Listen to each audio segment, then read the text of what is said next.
오늘 우리 함께 보실 하나님의 말씀은요, 출애굽기 13장 17절부터 22절의 말씀입니다. 출애굽기 강의 15번째 시간인데요, 잊혀진 교회의 길이라는 제목으로 오늘 함께 보실 하나님의 말씀은 출애굽기 13장 17절부터 22절의 말씀입니다.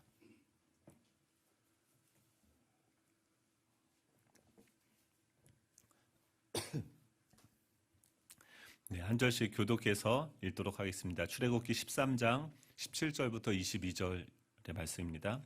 바로가 백성을 보낸 후에 블레셋 사람의 땅의 길은 가까울지라도 하나님이 그들을 그 길로 인도하지 아니하셨으니 이는 하나님이 말씀하시기를 이 백성이 전쟁을 하게 되면 마음을 돌이켜 애굽으로 돌아갈까 하였습니다.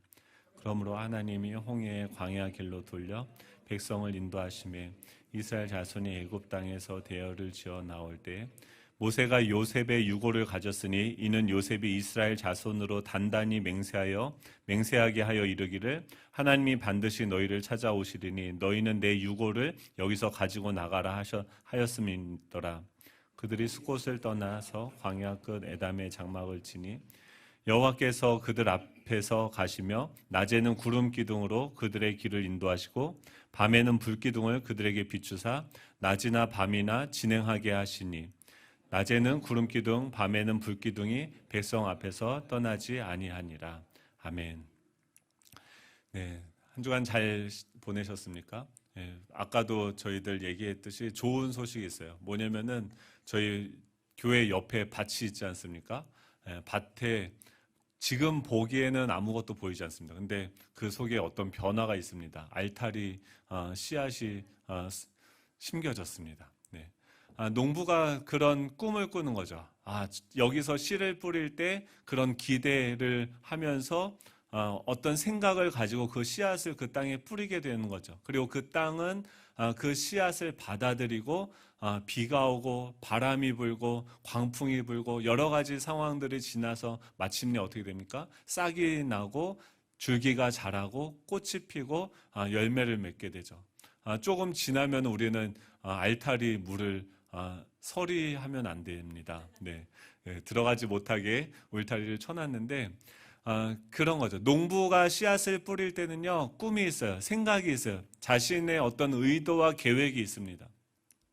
우리가 출애굽기를 살펴보고 있는데 하나님께서 이스라엘 백성들에게 찾아오셨어요. 이 이스라엘 백성들에게 찾아오시기 위해서 이 모세를 얼마나 혹독하게 훈련을 시키셨는지 몰라요. 이 모세가 하나님의 말씀에 반응하게 하도록 무려 80년이라는 그 시간을 광야에서 애굽에서 훈련받게 하십니다. 그리고 그 준비된 그 모세를 이스라엘 백성들에게 그 애굽 땅에 보내실 때는 그냥 보내시지 않겠죠. 우리는 왜 이곳에 나와서 주님을 예배하고 있습니까? 우리를 향한 하나님의 계획이 있는 거죠. 비전이 있는 거죠. 하나님의 꿈이 있는 거죠. 지금 그 애굽에서 여전히 바로의 종노릇을 하면서 무기력하게 노예 생활을 하고 있는 그 이스라엘 백성들을 주님은 바라보시면서 무엇을 상상하고 계실까요? 광야를 지나고 그 가나안 땅에 들어가서 그 여리고성을 정복하는 그 여호와의 군대인 이스라엘 백성들을 지금 동시에 보고 계시는 거죠.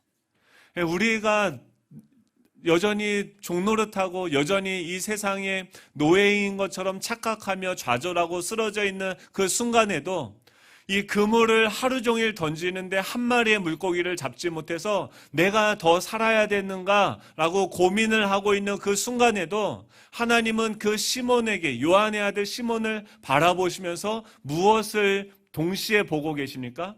그 열방을 향해서 나아가서 하나님의 복음을 전파하고 성전 미문의 안전벨을 일으키는 그 베드로를 동시에 보시는 거죠.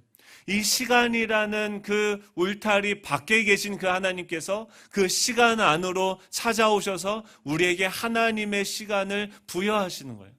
이것이 무엇입니까? 모세를 통해 이 땅 가운데 임하게 되어진 하나님의 나라의 모습인 것이죠. 우리는 지금 어디에 살아가고 있습니까? 애굽에 살아가고 있습니까? 아니면은 이 하나님의 인도하심을 받아서 불기둥과 구름기둥을 바라보면서 그 광야를 헤쳐나가고 계십니까? 아니면 이 가나안 땅에 이 요단강을 건너서 그 큰 여리고성을 앞에 두고 기도하면서 이 하나님이 이 여리고성을, 이 견고한 진을 무너뜨리기를 위해서 기도하는 그 자리에 계십니까? 우리가 애굽에 있을 수도 있고요, 광야에 있을 수도 있고, 우리가 가나안 땅에서 여리고성 전투를 치르는 그 현장에 있을 수도 있습니다. 하지만 하나님께서는 애굽에서도 광야에서도 가나안 땅에서도 우리와 함께하고 계시는 주님이신 거죠. 하나님께서는요, 이 능력을 우리에게 주길 원하세요. 하나님 자신의 그 성품을 우리에게 부어주시길 원하고, 이 이스라엘 백성들을 그 바로의 권세에서 구원해내는 그 구원의 능력을 우리에게 주기를 원하시는 거죠.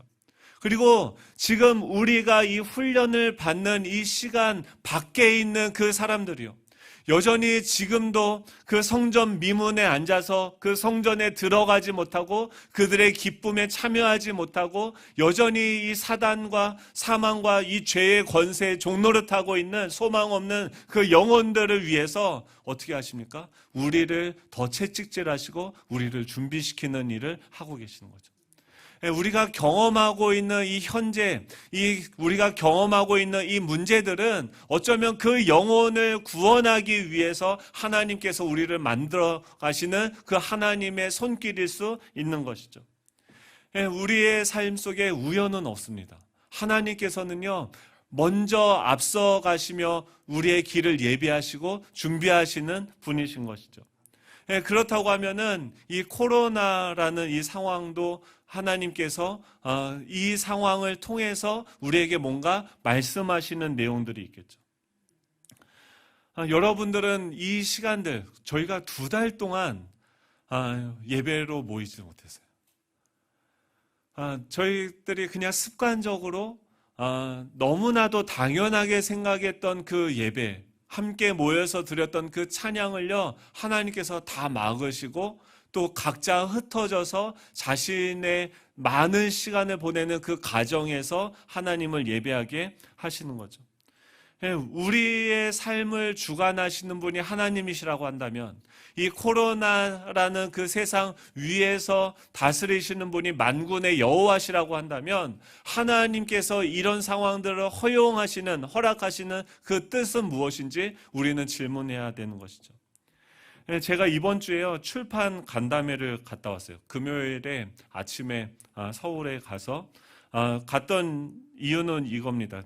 굉장히 제가 주목하는 어떤 주제에 대해서 책이 발간이 됐어요. 엘렌 허시라는 분이 쓴 책인데요, 잊혀진 교회의 길이라는 거예요. 그 잊혀진 교회의 길, 한국어판 출간을 기념하는 자리였었고요. 그곳에서 이제 많은 어떤 질문과 토론들이 이루어졌었습니다. 지금 이 엘레너 씨가 얘기하는 건 뭐냐면, 지금 현대 교회가 잃어버린 교회의 길이 있다라는 거예요. 이 사람의 이력이 굉장히 특이합니다. 원래 이 사람이 누구였냐면 남아프리카 공화국에서 태어났고요, 유대인으로 태어나게 됩니다. 처음부터 이 기독교 문화 안에서 태어난 것이 아니라 유대인 가정에서 태어나서 자라다가 정말 기적적으로 하나님, 예수님을 만나게 되어지고 회심을 하게 되어지고 유명한 교회 지도자가 되어진 거죠.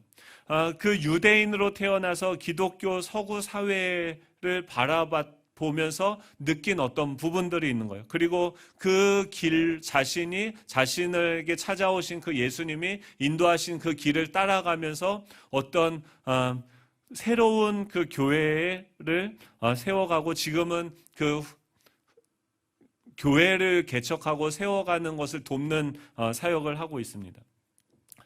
지금 이 코로나가 온 다음에 지금 사람들이, 신학자들이 고민하는 게 뭐냐면 코로나 이전으로 돌아갈 수 아마 없을 거라는 거예요. 코로나 이전과 이후가 명확하게 달라지게 될 것이다 라고 이야기합니다.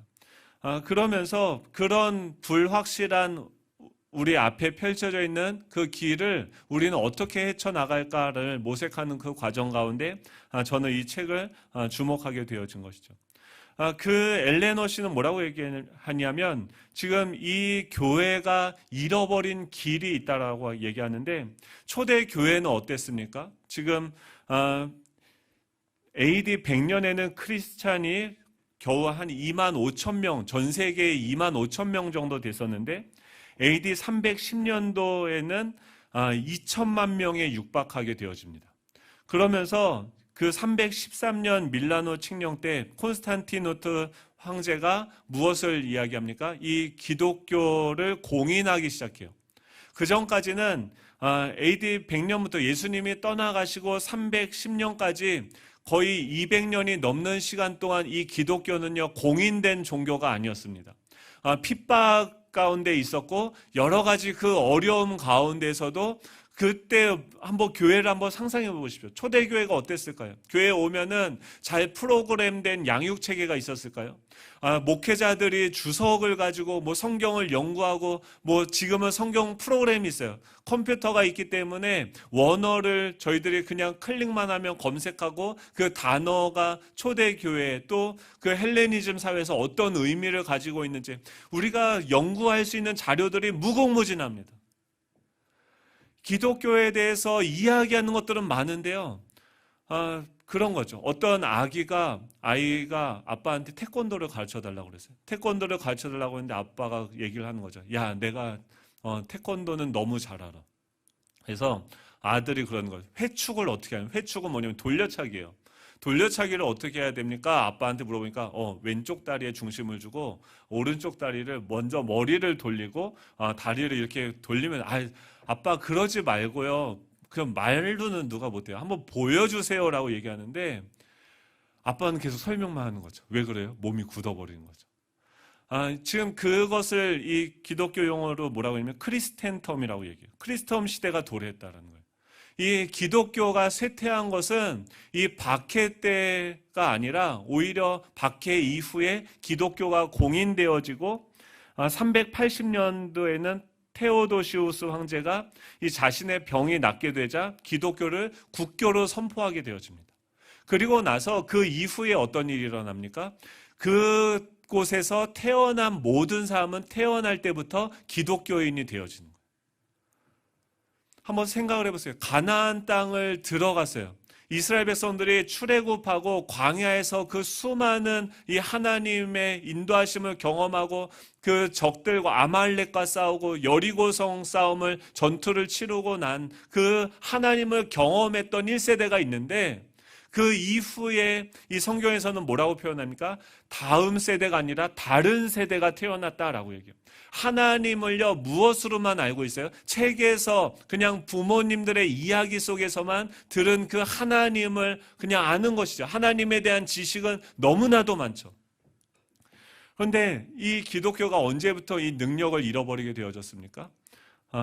기독교가 안전하게 공인화되어지는 그 순간부터 기독교는 능력을 잃어버렸다라고 이야기해요. 우리가 살고 있는 이 한국 사회는 어떻습니까? 기독교가요 공인됐어요. 처음에 여러분들은 어떻게 예수님을 믿게 되셨어요? 저희 어머니는 저희 부모님은 부모님 때는 어떻게 예수님을 믿게 되어졌습니까? 저는 어떻게 예수님을 믿었냐면 군대에 갔어요. 저 모태신앙이거든요. 근데 고등학교 때까지 그냥 부모님에 의해서 억지로 끌려다니다가 용돈을 주셔서 갔어요. 그러다가 고등학교 이후부터는 하나님이 도저히 믿어지지 않는 거예요. 그래서 어떻게 했냐면 하나님이 없다라는 것을 전제로 살아가기 시작했어요. 교회는 여전히 다녔어요. 마음은 속에는 무신론자였어요. 그런데 그러다가 군대를 갔는데 하나님의 은혜로 특전사라는 곳에 착출이 되어서 갔어요. 아침마다요 6kg씩 구보를 했어요. 살겠죠? 제가 죽는 줄 알았어요. 이렇게는 도저히 살 수가 없다. 날마다 잘 때마다 그냥 내일 아침에 눈을 안 뜨면 좋겠다. 뭐 이런 생각을 하다가 어떻게 했냐면요. 사람이 그 절박한 상황이 되니까 어떻게 됩니까? 저희 어머니의 하나님을 찾기 시작하는 거예요. 제가 그때 침을 배우지 않았던 시기였습니다. 침을 배우려면 3학년 때 배우는데 2학년을 마치고 군대에 들어갔어요. 침은 그냥 듣기만 했던 거죠. 그래서 근데 살기 위해서 뭘 했냐면 의무대를 가야겠더라고요. 거기는 좀 편해 보였어요. 그래서 침을 놓기 시작했습니다. 기도하면서 하나님 한 번만 살려주십시오. 하나님 한 번만 그 운을 좀 땡겨 주십시오.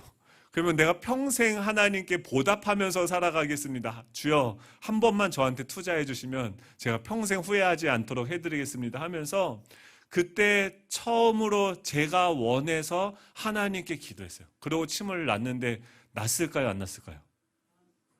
와, 다 났어요. 부대 내에서 소문이 나고요. 근데요, 제대하고 나서도 요새도 뭐 침을 놓으면 다 날까요? 안 날까요? 뭐 어떻게 그렇게 쉽게 대답을 하십니까? 안 나요. 그냥 낫는 경우도 있고 안 낫는 경우도 있는데 그때는 침을 놓는 족족 다 낫는 거예요. 그래서 제가 그때 생각을 바꿨어요. 하나님이라는 분이 예수님이라는 분이 진짜 존재는 하는구나. 그러고 나서 바로 따라가지는 않았습니다. 그러니까 기독교는 초대교회 이 기독교가 확장되어졌던 그 이유는 사람들의 어떤 잘 정리되어져 있는 교리 때문이 아니었어요. 그 사도 바울이 그 다메섹으로 그 기독교인들을 죽이려고 가다가 그는 그곳에서 누굴 만납니까? 부활하신 지금 살아계신 그 예수님을 직접 만나게 되어지는 거예요. 그러면서 어떻게 해요? 그 눈이 열리게 되어지는 거예요. 새로운 세계가 있구나. 지금 진짜 여기 눈에 보이는 이 세상 말고 하나님의 나라, 성경에서 얘기하는 그 영적인 세계가 실존하는구나 라는 것을 경험하게 되어진 것이죠. 근데 지금 이 가나안 땅을 정복하고 그곳에서 태어날 때부터 기독교 문명 안에서 태어난 그 로마 시대에 태어나자마자 주는 그리스도시요 살아계신 하나님의 아들입니다라고 그냥 형식적으로 고백하는 그 사람들은요, 이 하나님을 경험하는 것이 아니라 그냥 머릿속에 하나님은 우리를 억압하고 우리를 지배하고 있는, 그러니까 교회가 국가가 되어져 버렸어요. 그것을 뭐냐면 크리스텐텀이라고 이야기합니다.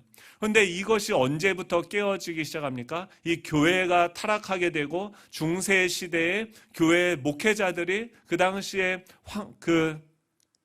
목회자들이 계속 타락하게 되어지고 엄청난 교회가 권력을 갖고 재물을 갖게 되어지고 서로 경쟁하면서 호화로운 건물을 짓기 시작해요. 지금 유럽에 가보십시오. 유럽에 가보면요, 정말 제가 이번 주에 보도블럭 가는 게 그렇게 어려운지 처음 알았어요. 요만큼 보도블럭 가는 것도요, 여러분 그냥 그 보도블럭을 밟으시면 안 돼요. 감사하며 은혜로 그 보도블럭을 밟으셔야 돼요. 근데 이 보도블럭 가는 것도 이렇게 힘이 들고 어려운데 그 중세 시대에 세웠던 그 교회 건물들의 웅장함을 보십시오. 그리고 그 교회를 짓기 위해서 서로 자신의 이름을 내기 위해서 건물을 짓기 위해서 경쟁하던 그 시대에 이 건물을 지을 돈을 마련하기 위해서 면죄부를 팔기 시작하고 이 중세 교회를 보면서 아무도 하나님이 살아계시다라는 고백을 하지 못하게 되어졌어요. 그때부터 뭐가 나옵니까? 계몽주의가 일어나요. 사람들이요, 이제는 이 신을 믿는 것보다 우리의 1.4kg밖에 되어지지 않는 이 두뇌를 믿는 것이 더 합리적이다라고 생각하기 시작하면서 교회로부터 떠나게 되어지고 무엇을 합니까? 자신의 두뇌를 믿으면서 살아가는 시대가 열려진 거죠. 그것이 무엇입니까? 근대고 지금 현대 사회를 이루고 있는 근간이 되어지는 것이죠. 그랬을 때 지금 이 코로나 사태는 무엇을 우리에게 가져왔습니까? 한국교회 안에 정말 그 화려하고 잘못되어져 있는 그 욕망을 추구하는 그 교회들로 인해서 한국교회 위상이 많이 떨어져 있는데 그 성추문이라든지 여러 가지 그 어려운 말도 안 되는 그런 사건들 때문에 교회 위상이 떨어져 있는데 이 코로나 사태를 통하여서 이제 세상 사람들은 교회를 보면서 어떻게 해요? 손가락질해요. 신천지가 이단인지 그들은 구별하지 못하죠. 신천지는 신천지의 그 거짓말하고 또 말도 안 되는 방식으로 포교를 하는 그들이 바로 교회라고 생각하는 그 시대가 이 코로나를 통해서 펼쳐지게 되어진 거예요. 하나님께서요, 우리를요, 이 사회의 중심부에 있던 우리를 어디로요? 경계로 몰아내신 거예요. 원래 우리가 있었던 그 자리로 돌아가게 하셨어요. 저는 이것이 하나님의 은혜라고 생각을 합니다. 이 시간들을 하나님은요, 한 번도 틀림이 없으세요. 하나님은요, 우리의 생각보다 훨씬 더 높으시고 우리의 생각보다 훨씬 더 지혜로우시기 때문에 어떻게 해야지 교회가 살아날 수 있는지를 아시는 분이신 거죠. 그렇기 때문에 지금 이 시간들을 통해서 하나님은 교회를 새롭게 하고 계시는 줄로 믿습니다. 주님이 여전히 우리를 어떻게 바라보십니까? 하나님의 꿈과 이 세상의 유일한 희망으로서 우리를 보고 계시는 줄로 믿습니다. 그것을 위해서 지금 그 책에서는 뭐라고 얘기하냐면, 이 초대교회 기독교를 움직였던 것은 어떤 교리나 사상이나 어떤 사람들이 만든 그 시스템, 제도가 아니었다라는 거예요. 초대교회의 그 폭발적인 부흥의 역사가 일어났던 것은 이 예수님이 승천하시고 하늘의 보좌 우편에 앉으셔서 자신의 영을 그 교회 가운데 부어주신 것이죠. 이제 이 성령이 이 새 언약의 영이 그들 가운데 부어져서 그들은 예전에 보는 것과 다른 것을 보기 시작하고, 이 교회는 이제 무엇을 쫓아가게 되어졌습니까? 이 성령의 인도하심을 쫓아가게 되어진 거예요. 교회는요, 이 오늘 본문에서도 하나님께서 무엇을 보내주세요? 불기둥과 구름기둥을 보내주세요.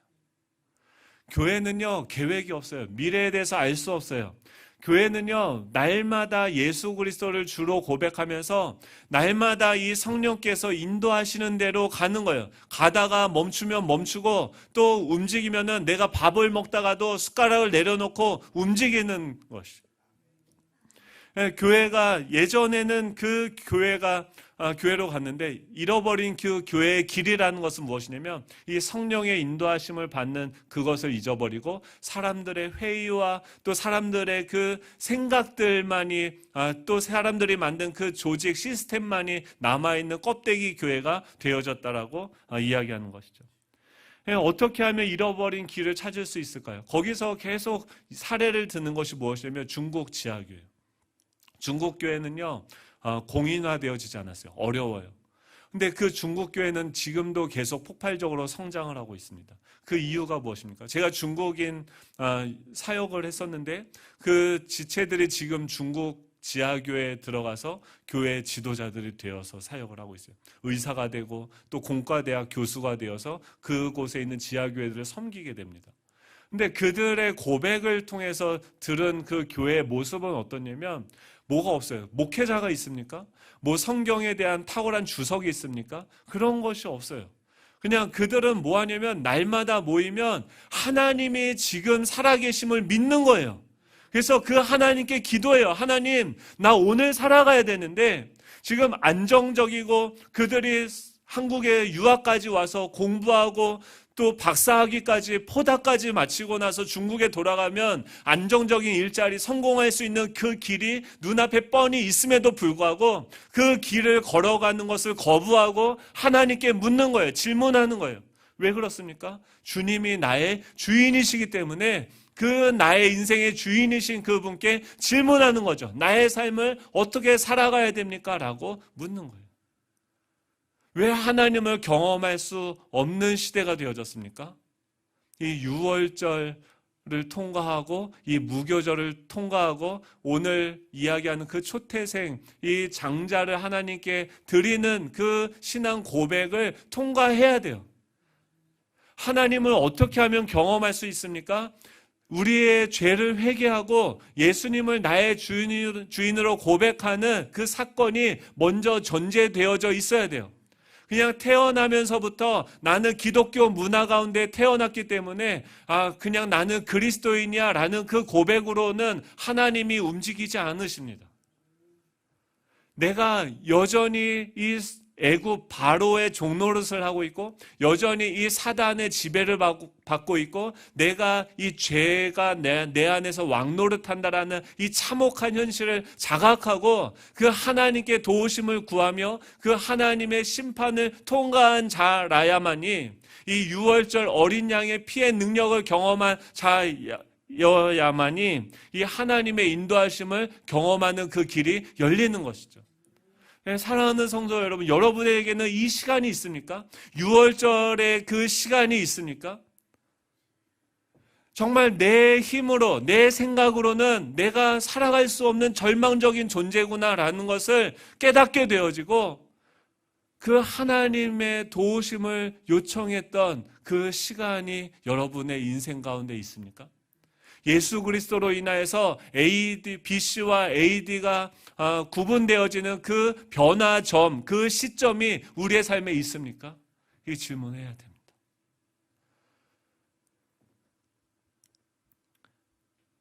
그들에게 뭐가 일어나요? 하나님의 인도하심이 펼쳐지기 시작합니다. 지난 시간에 이 6월절 어린 양의 피에 대해서 이야기를 했어요. 그 하나님의 장자들을 다, 이 땅에 있는 모든 장자들을 첫 번째 난 것들을 다 죽이게 되어지는 그 심판 가운데 이 하나님의 말씀을 믿고 그 6월절 어린 양을 자신의 죄를 대속해서 잡고 그 피를 문설주에 바른 자들은 어떻게 됐습니까? 살아났어요.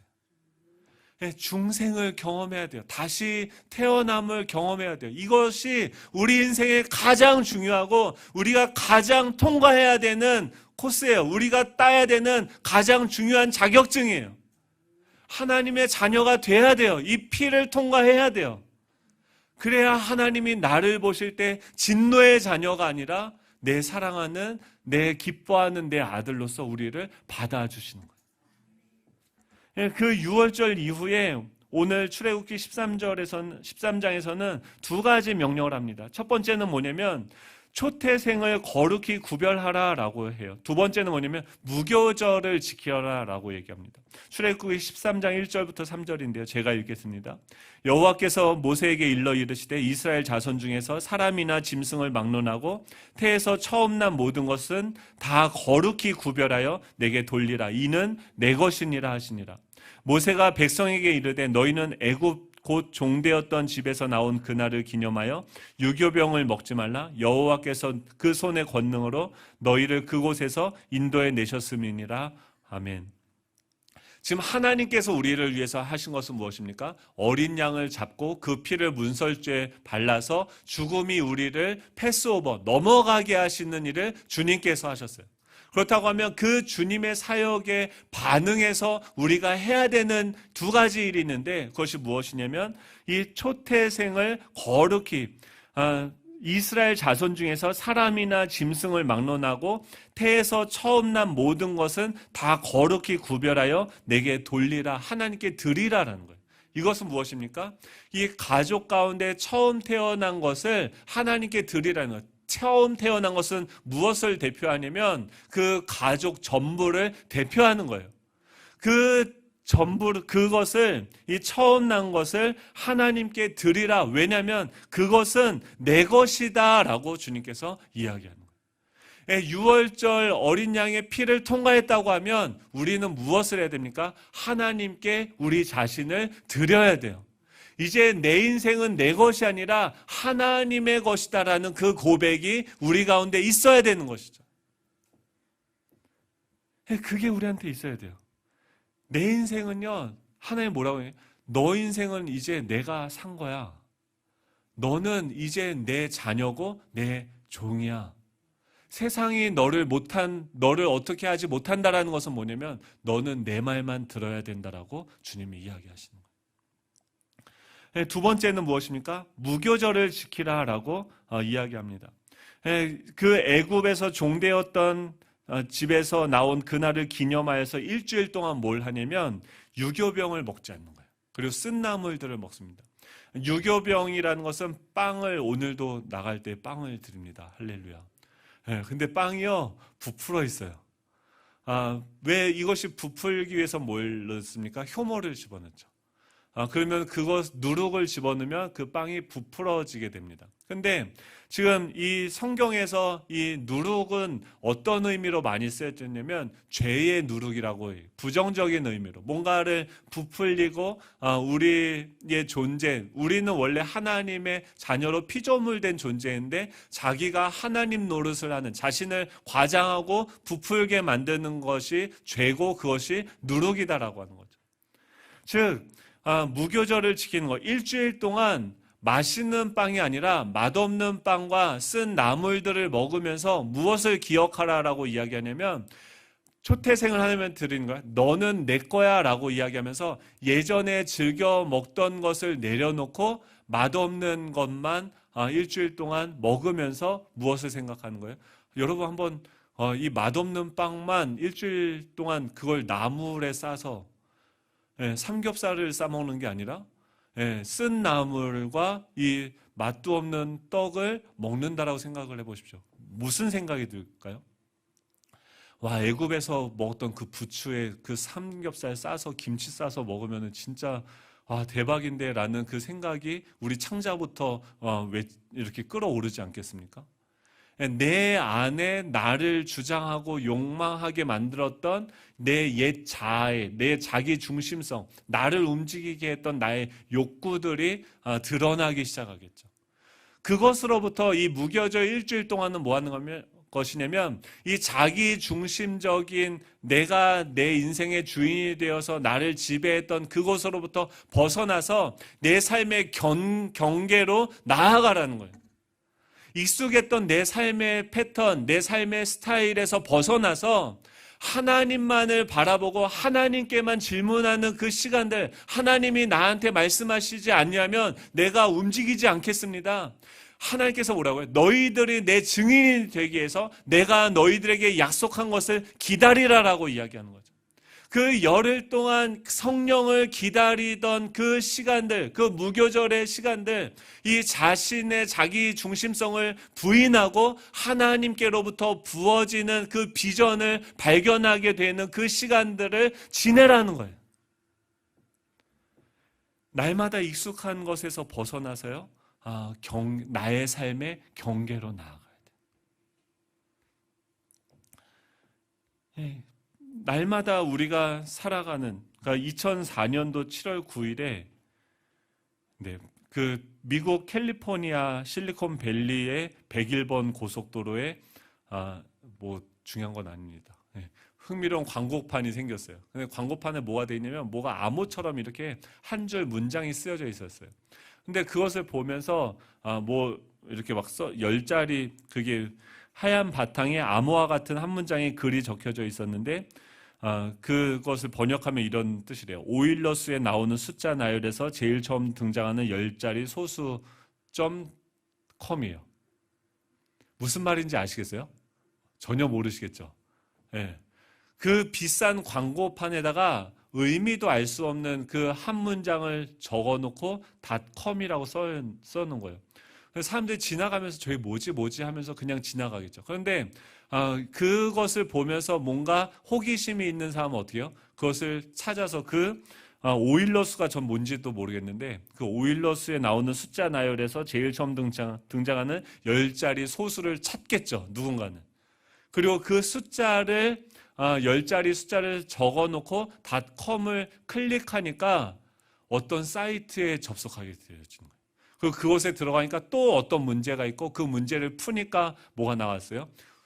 당신을 구글에서 채용하기를 원합니다 라는 그 문이 열린 거예요. 정말 기발하죠.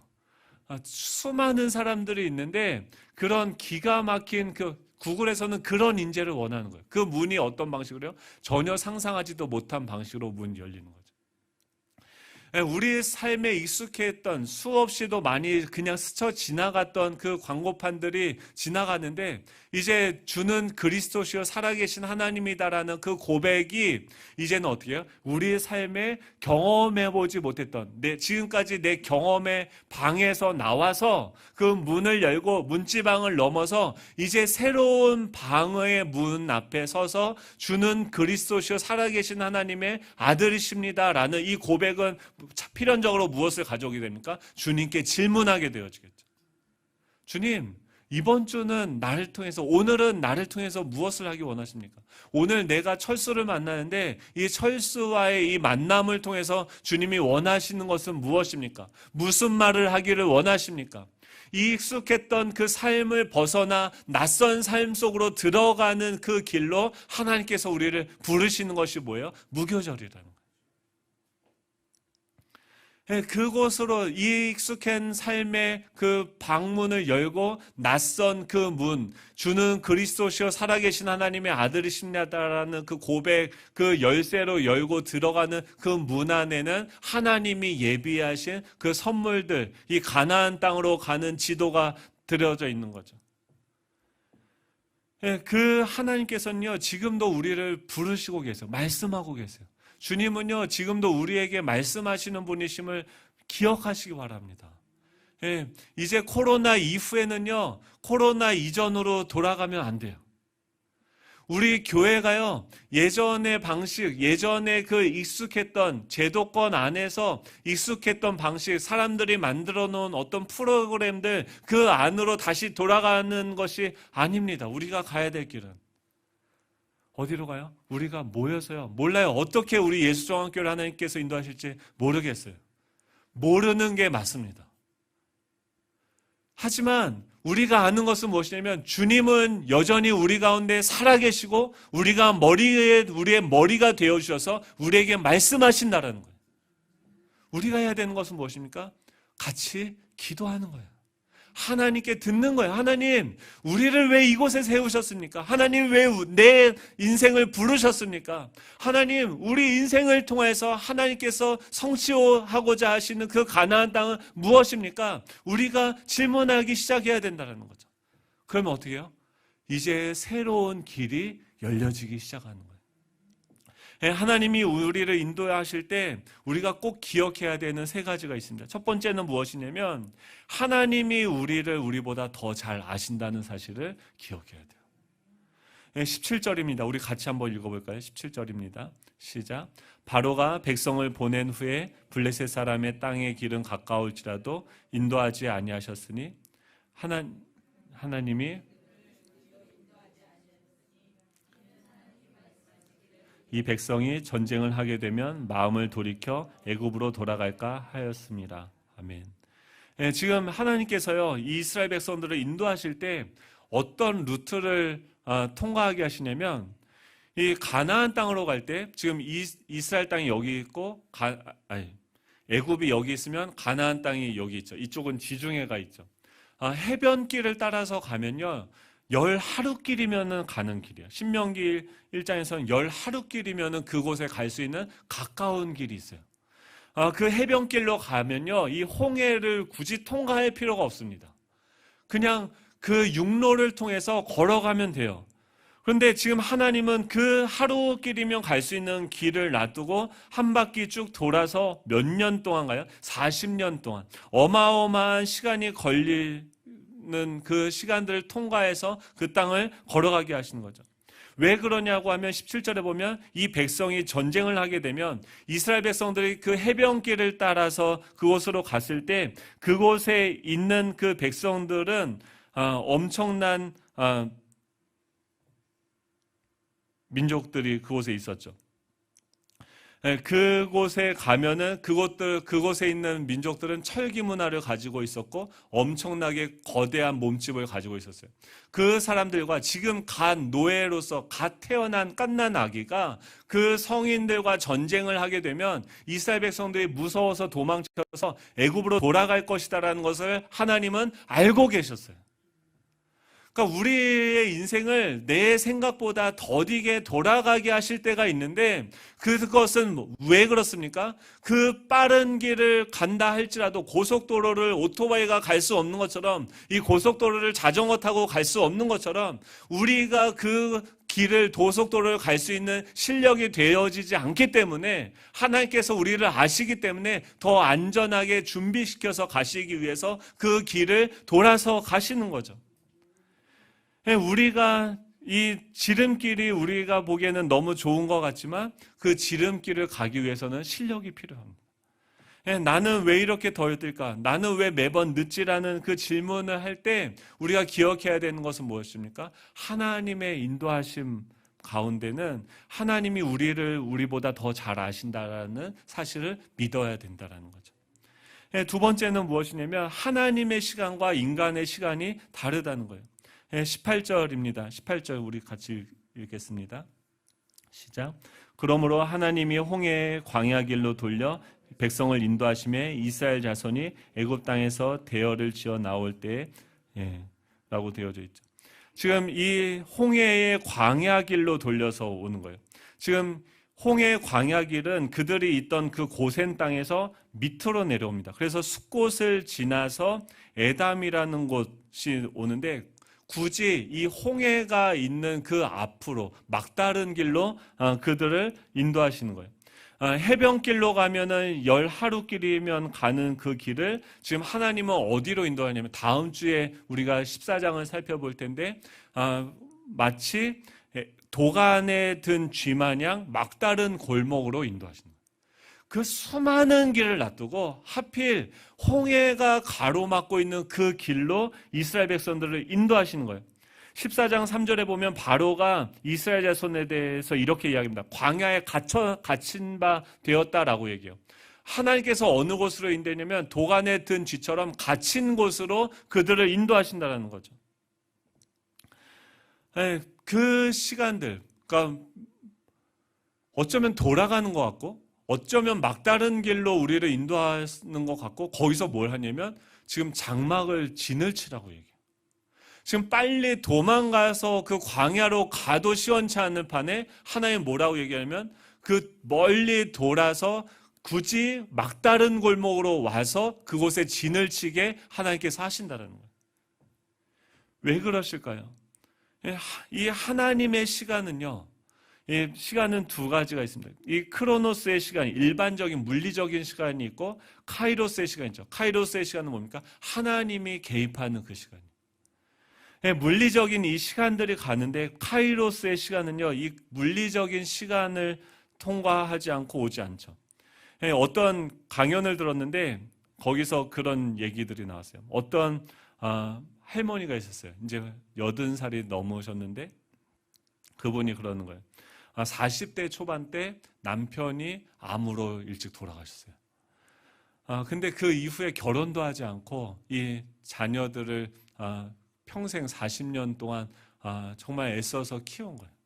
그러면서 그 80세 그걸 뭐라고 합니까? 무슨 팔순잔치죠. 팔순잔치를 하는데 그 어머니가 그 얘기를 하는 거예요. 딸들이 그러는 거예요. 결혼을 해보니까 재혼을 하지 않고 그 40년이라는 시간을 혼자서 그 자녀들을 키우면서 사는 게 너무 힘들다는 것을 이 자녀들이 아는 거예요. 애들 키우면서.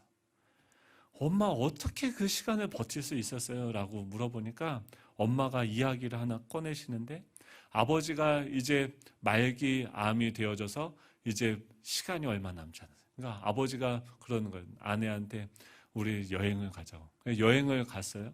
갔다가 바다를 보고 또 이제 몸이 좋지 않기 때문에 감염이 들까봐 조심조심해서 그냥 거길 갔다 왔대요. 근데 갔다 오면서 아버지가 어머니의 손을 꽉 잡아주는 거예요. 1시간을 넘게 그 손을, 이제 아버지는 어떻게 해요? 자기가 떠날 걸 아는 거죠. 여기 더 오랜 시간을 머무를 수 없다는 걸 아는 거죠. 그 아내한테 근데 뭐라고 말을 할 수도 없는 거죠. 미안해서. 그 아내한테 그냥 손을 1시간 동안 꼭 잡아줬는데, 그 남편이 자신의 손을 잡아줬던 그 1시간이 이 40년을 버티게 해줬다는 거예요. 이게 뭡니까? 이게 이 한 시간이 뭐예요? 카이로스의 시간이에요. 하나님이요, 막다른 골목으로 인도하시는 게 뭐냐면 이 앞으로의 그 광야를 통과하기 위해서 이스라엘 백성들이 경험해야 되는 그 하나님이 있는 거예요. 이 홍해를 자신의 생각에는 모든 것이 다 막혀 있는 것과 같은 그 상황인데 그것을 열어주시는, 이 홍해를 가르게 하시는, 그곳을 하나님의 손을 잡고 통과하게 하시는 그 하나님을 경험하게 하는 그 카이로스의 시간이 이스라엘 백성들에게 절대적으로 필요하다는 것을 하나님이 아시는 거죠. 우리가 보기에는 막힌 곳이고 막다른 곳이고 돌아가는 것 같지만 그 안에서도 하나님의 시간은 흐르고 계심을 믿으시기 바랍니다. 하나님이 그곳에서, 우리는 문제라고 생각하고 우리는 이것을 정말 고난이고 힘들다라고 생각하는 그곳이 뭐예요? 하나님의 시간을 경험하게 하는 그 시간이라는 것을 기억해야 되는 거예요. 하나님은요, 우리의 손을 붙잡아 주세요. 그러면서 뭐라고 이야기합니까? 신명기 1장 30절 31절에는 이렇게 이야기하세요.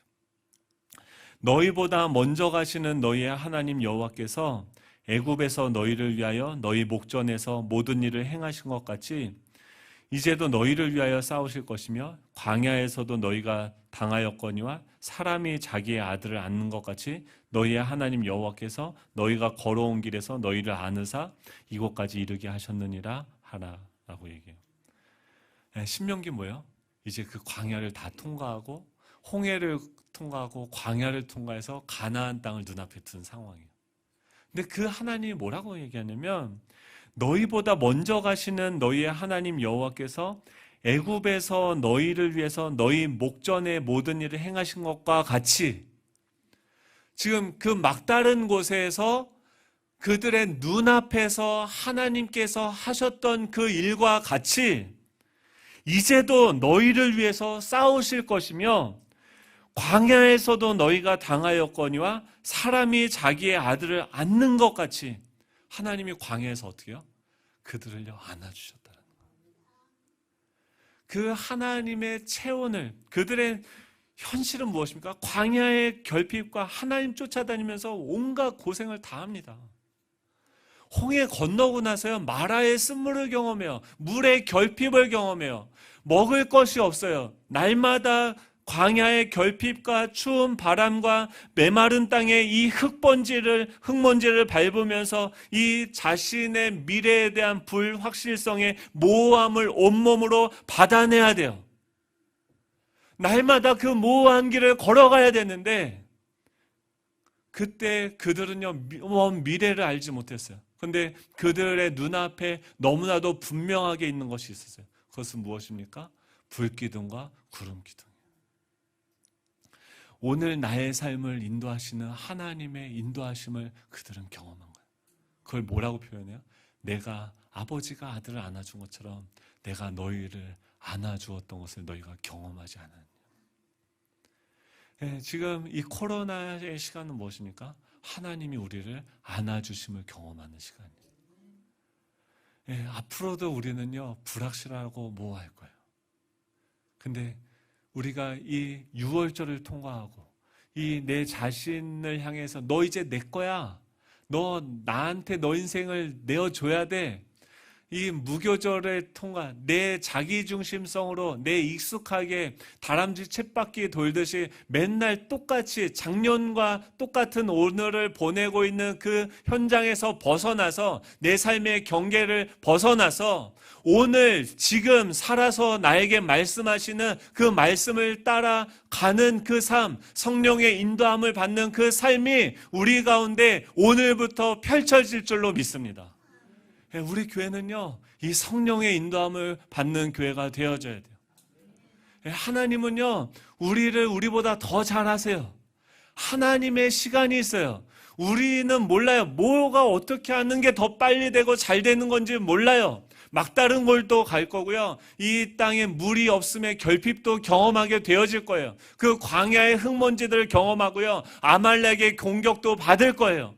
하지만 그곳이 하나님이 인도하시는 곳이라고 하면 그곳에서 하나님은 어떻게 해요? 우리를 안아주시는 거예요. 네. 홍해를 갈라주시는, 우리가 목전에 경험한 그 예수 그리스도의 그 십자가에, 자신의 아들을 십자가에 못 박혀 죽게 하시는 그 십자가의 그 사랑이 우리의 목전에 보이는 것이죠. 그 사랑이 우리의 삶을 관건하여 인도하실 줄로 믿습니다. 우리 찬양할 텐데요, 우리를 향해서 이 꿈을 꾸면서 이 꿈의 씨앗을 뿌리면 좋겠어요. 이번 한 주간 여러분, 이제 코로나를 바라보지 마십시오. 그 코로나 상황 가운데 우리를 찾아오시고 우리를 안아주시고 우리에게 말씀하시는 그 하나님께 우리의 귀를 열고 우리의 영을 열고 그분께 우리의 삶을 내어드립시다. 주님, 주님의 꿈이 나의 꿈이 되게 하여 주십시오. 주님의 성품이 나의 성품이 되게 하여 주십시오. 세상 사람들이 기독교를 이렇게 욕하고 하나님이 어디 있냐라고 우리에게 이야기하는데, 하나님, 우리가 살아계신 하나님을 보여주는 교회가 되게 하여 주십시오. 자기중심성을 벗어버리고 하나님이 주인 되시는 그 교회가 우리를 통해 이 땅 가운데 이루어지는 그 꿈을 우리가 꾸기 원합니다. 주님, 어떤 길이라도 주님과 동행하며 주님을 따라가기 원합니다. 우리 이 고백을요, 이 찬양에 실어서 하나님께 올려드리도록 하겠습니다. 하나님 아버지, 감사드립니다.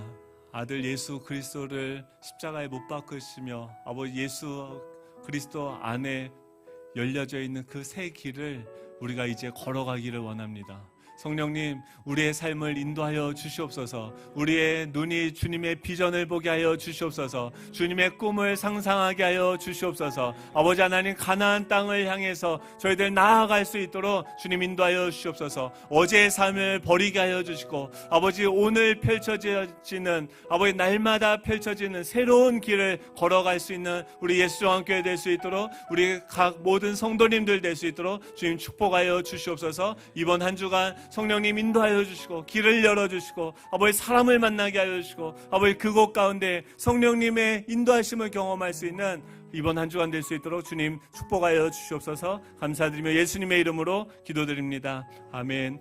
이제는 우리 주 예수 그리스도의 은혜와 하나님의 극진하신 사랑하심과 성령님의 인도하심, 교통하심, 보호 충만케 하시는 역사가 이곳에 모여 성령님의 인도하심을 받으며 하나님의 공동체로 변화되어지기를 원하는 우리 모든 예수 정한교회 성도님들 머리 위에, 가정 위에, 학업 위에, 사업장 위에 이제로부터 영원토록 함께 하시기를 간절히 축원하옵나이다. 아멘.